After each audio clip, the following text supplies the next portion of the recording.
So here we are, map number 2 of this best of 3. Two Protoss players battling it out for a spot in the finals of this Monday night Go for SC2. A spot to battle up against Snoot to try and get the 75 euros and of course that beautiful place in the monthly finals where there's 200 euros on the line. Spawning up in the top left hand position though as the blue Protoss player representing XMG, it's ToD. And his opponent down in the bottom right, the green Protoss player representing himself, Grubby. I just love that. Literally this decal makes me smile every single time I see it. There's just something beautiful about it. Anyway, best of 3. The winner plays up against Snoot, as I've already mentioned, in the finals. And game number 1 was so passive. It was quite unusual. But well, what goes on now is really what can decide an entire series, because ToD has that one game safety net. If he loses this, it goes to the ace game. And that could bait him into going for something a little bit risky. He could opt, for example, to go some massive power 1 base play. Try and win it out quick. Alternatively, he could sit back and say, okay, game number 1 worked really effectively because I was passive, because I just turtled up. Or he didn't even really turtle, he's just like, I'm not going to trade, I'm going to scout effectively with Hallucinated Phoenix and deal with anything my opponent throws my way and just go late game. He also, of course, did do some great damage with an Oracle, but that was a minor point. Really the pressure's on Grubby now, because Grubby has to sit back and go, well, what I did last game just didn't work. My Colossi were far too late.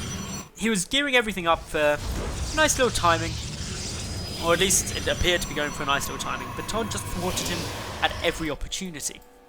So now he has to mix it up. He has to try and work out what could be on its way, how can I counter it, and what can I do different from game number 1? Because ultimately ToD doesn't really have to do anything different. He had a successful build and a successful game plan, and it worked. Why change unnecessarily? Grubby's the one who's got to step it up or do something different to try and throw his opponent off guard. Has got 6 probes in gas yet again, so though does ToD. Big thing is see where they make the sentries, because that's where their gas went in map number 1, is they pumped it all into sentries to be very, very safe. And also to get the Hallucinated Phoenix down. Map number 2, for the moment, we're not seeing that though. We're seeing Stalkers. That's 50 less gas that hasn't been invested by either player into the defense. Meaning that they've got 50 more gas to be offensive with, to get things like Stargates down a lot sooner, as we see from Grubby here. ToD is opting for the Twilight Council this game, so a bit of a role reversal. Map number 1, we saw Grubby go for the Twilight Council into the DTs a bit later, and it was ToD who went for the Stargate. But this was a much later point, because the two players had already invested a good amount of resources into the sentry early on. So I believe actually ToD got 2 sentries down, which means they're going to be healing a little later. ToD has also gone for a interesting position on this proxy pylon. It isn't going to allow him to obviously go for a proxy Stargate because he's too far away. If you wanted to do that to Grubby, it'd be down here, or rather down here for the equivalent position. But it can allow him to hide some tech, such as a Dark Shrine, and that's what we're going to be seeing. So really smart play here, because the problem is now, this is highly unlikely to get scouted by Grubby. Grubby just sitting back. He does have an Oracle in its way down, but notice where it's rallied. It's rallied the wrong way across, and probably just going to go on the offensive. This could mean that he gets caught off guard. ToD also adding in the robotics facility as well. So with 2 gateways, he can produce a decent number of Stalkers to be defensive with. He's got 1 back at the moment. His Mothership Core is sitting a little way forward, but he's got enough energy in a couple of seconds to go for a Photon Overcharge, which will force back an Oracle early on. This Oracle also scanning, just making sure, okay, no proxy Stargate, anything like that. ToD's going to put down a proxy pylon around here. It could get scouted by Grubby though. Going to be very close, but just sneaks through. That is a big little win. We do see the Grubby actually coming to scout right up there too, so this is really nice for Grubby. Should be able to find it, but will it be too late? The Oracle making its way forward. We've got 1 Stalker there for the time being. Warp Gate tech is finished, but a couple of probes will definitely get taken down. 2 are dead. The Dark Shrine has been seen, and what is there for Grubby? Well, Grubby does have the Oracle in position, so now with a second Oracle, he's got detection, and he's going to be absolutely fine, or should be absolutely fine, from the DTs. Because the Stalker attacked as well, it revealed to ToD that he'd been scouted, and thus he only got a single Dark Templar, and he's not overcommitting to this. Detection granted, the Dark Templar will go down very quickly, and not much really lost there. Biggest losses so far have been from the probes, of which 2 were killed, but still relatively equal in terms of the probe count. The natural base timings hugely ahead at the moment for ToD. That's a good 55 seconds advantage, which in StarCraft 2 is ginormous.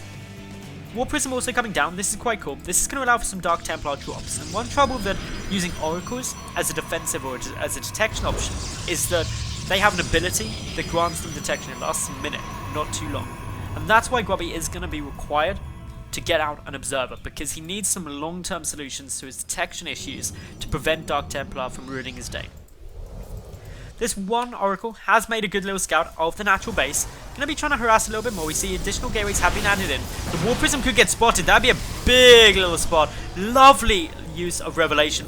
And with that, the War Prism has been seen. Assuming Grubby is paying any kind of attention, he now knows that that was there. Big Revelation. And this should give him the opportunity in order to defend. He's adding in some additional gateways. He's got Blink. ToD's got Blink on his way down.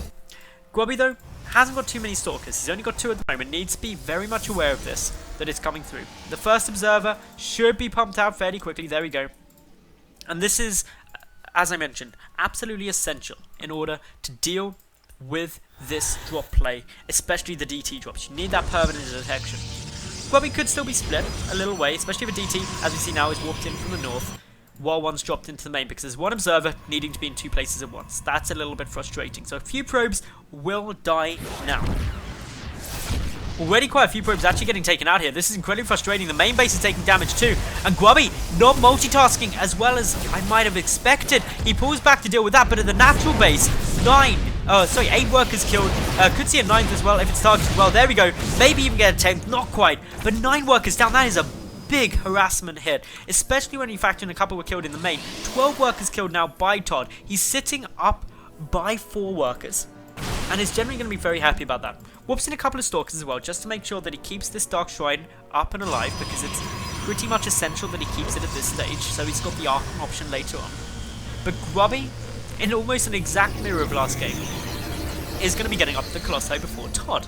So, where does this leave us? ToD's economy is looking good, but he needs to be considering the Colossus could be coming out fairly soon for his opponent, who's also got +1, whereas ToD is yet to finish a Forge. So an upgrade lead, a tech lead for Grubby, currently on the field, whereas ToD has done a bit more damage.